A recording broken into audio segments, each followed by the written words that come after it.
kabupaten penghasil migas gitu ya. Ya. Sebagaimana ketahui bahwa industri migas ini merupakan salah satu industri yang sangat ditunggu-tunggu oleh Kabupaten Pamekasan khususnya, Madura pada umumnya. Oleh karena itu, industri migas ini harus ada langkah-langkah yang konkret untuk menuju ke tahap pengeboran eksplorasi. Dengan cara yang pertama adalah survei-survei ke tempat-tempat yang memang akan dituju bahwa itu menghasilkan migas gitu loh. Mulai dari Bangkalan Tanjung Bumi, terus kemudian Banyuates, ke mana lagi, ke Sukobana, ke Tapang, terus kemudian Batu Marmar, terus ke Subat. Kalau di Pamekasan potensinya di mana? Batu Marmar sepertinya. Tadi disinggung berapa tadi potensinya? Bisa menghasilkan 3.000 barrel per hari. Bisa itu, bisa. Jadi kemungkinan Madura ini bisa menjadi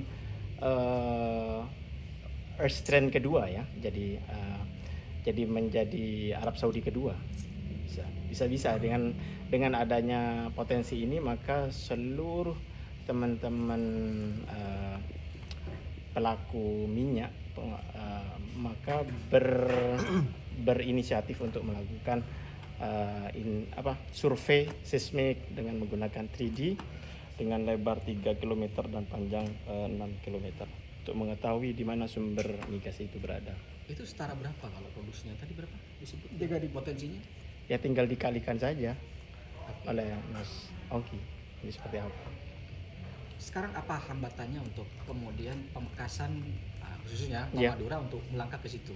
Ya, ada banyak hambatan yang kami rasa. Yang pertama, dukungan oleh pemerintah daerah, khususnya Pamekasan dalam hal ini, untuk dilakukan eksplorasi migas di Kabupaten Pamekasan itu sendiri.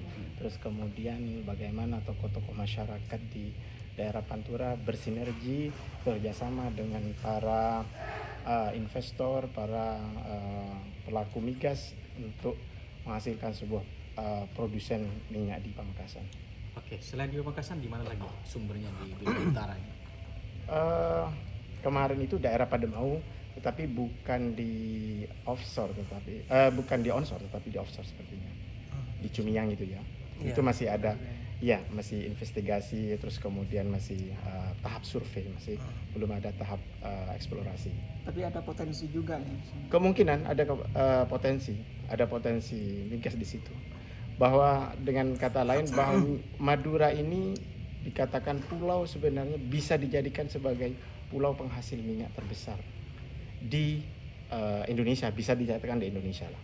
Cuman saat ini kita masih mencari di mana titik sumbernya itu yang benar gitu loh. Oke.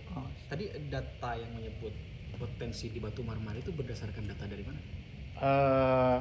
Ada survei yang dilakukan sebelumnya Mas gitu loh, bahwa memang ada potensi migas di sana gitu loh. Cuman kami kan masih belum yakin, authentic assessment-nya masih belum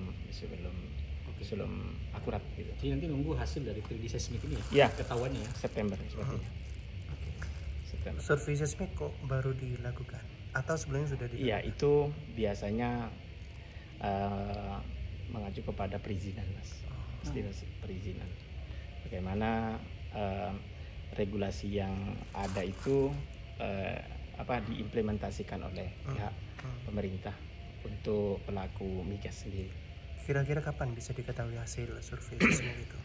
Setelah survei ya pada bulan Februari. Oh ya, Februari 2025. Kira-kira manfaatnya terhadap daerah itu sendiri apa kira-kira? Ya, pertama adalah sektor ekonomi, terus pembangunan, pendidikan dan sosial tentunya Mas. Gitu loh. Jadi ada banyak sektor yang menerima manfaat daripada migas itu sendiri gitu loh. Jadi dari segi pembangunan ekonomi juga agresif akhirnya. Terus kemudian dari sektor sosialnya juga agak sedikit tercover kan gitu. Terus kemudian dari sisi pendidikannya juga bagus akhirnya nanti. Dampak lingkungan? Dampak lingkungan karena memang ada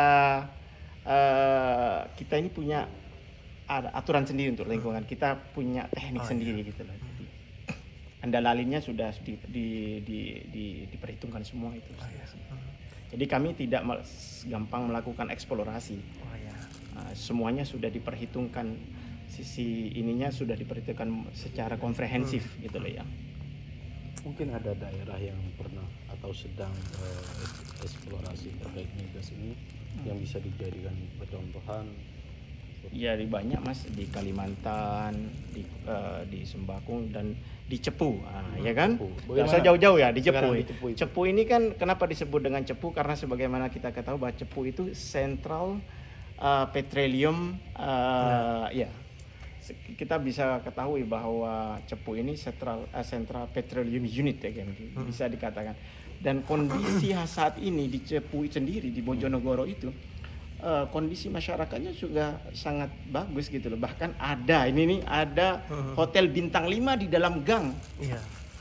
Di Cepu itu gitu loh. Ini kan menunjukkan, ini kan merepresentasi bahwa keadaan sosial ekonomi daerah itu sudah mulai bagus gitu Iya. kan. Ketika adanya eksplorasi migas gitu loh. Iya. Di Pamekasan ini kan sering terjadi penolakan, contoh kayak kemarin ada penolakan. Itu kira-kira untuk Mengantisipasi. mengantisipasi hal itu ya.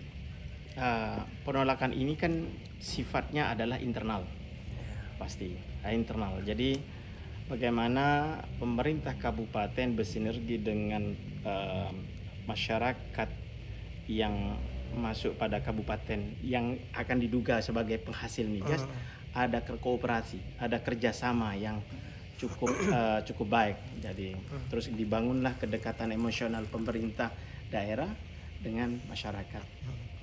Dan itu sebenarnya sudah dilakukan oleh Pemkab, sosialisasi Ya, kemarin, ya harus ada tindak lanjutnya. Tidak hanya sosialisasi, tapi ada tindak lanjutnya sehingga masyarakat itu paham akan sisi positif dari keberadaan eksplorasi migas. Nanti kalau memang ditemukan sumbernya. Bos, dari awal eksplorasi, dari awal analisa itu sampai nanti berproduksi, Siap. kira-kira butuh berapa dolar bos dalam satu titik? Ya kalau onshore itu agak lebih mahal itu, bisa menghabiskan 6 sampai 10 juta dolar. Atau berapa itu berjalan? Tinggal dikalikan 16 saat ini gitu. 12.000. Ya sekitar segitu aja gitu lah.